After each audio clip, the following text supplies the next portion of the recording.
All right, everybody, it's the 24th of February. We are at A-0546. We are coming to a draw on this. So what you're going to see today is we've got our gentlemen that are filling in our defects in the floor, and all of our epoxy has been removed. See that over there? Our angles are on outside for the downspouts. We had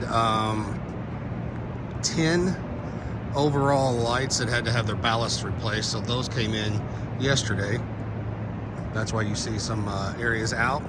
So our lights will be back up and running. So what we've done here is we've taken all but the very last bay where the fence is, since it's not really damaged. We have cleaned out this joint, right?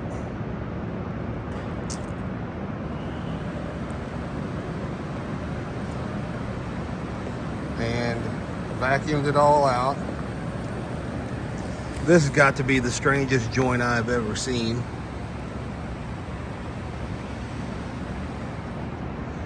It is a reinforced joint. It's a detail. So your actual floor slab here, this is that angle piece. And it's made to hold the floor joint together.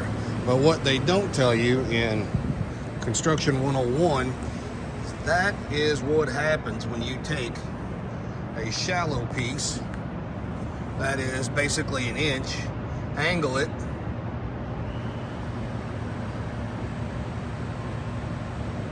that's a beautiful saw cut joint, but you angle it, and when the floor moves, like these floors do,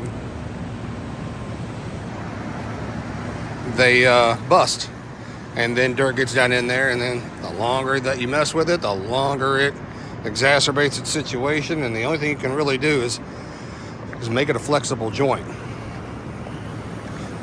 Not everything fails, especially when you get close to stuff. Now this is what these guys are doing.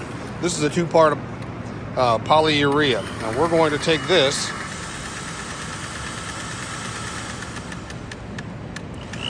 we're going to bring it all the way up to the top of that defect. And as you can see, we're going to have to do some layers here, because it loves to settle. So we'll come through here today and tomorrow, and we'll work on all of this joint, plus about 15 spalls that are out here in the area. And that's us. You all enjoy. We'll talk to you soon. Thank you kindly for your time.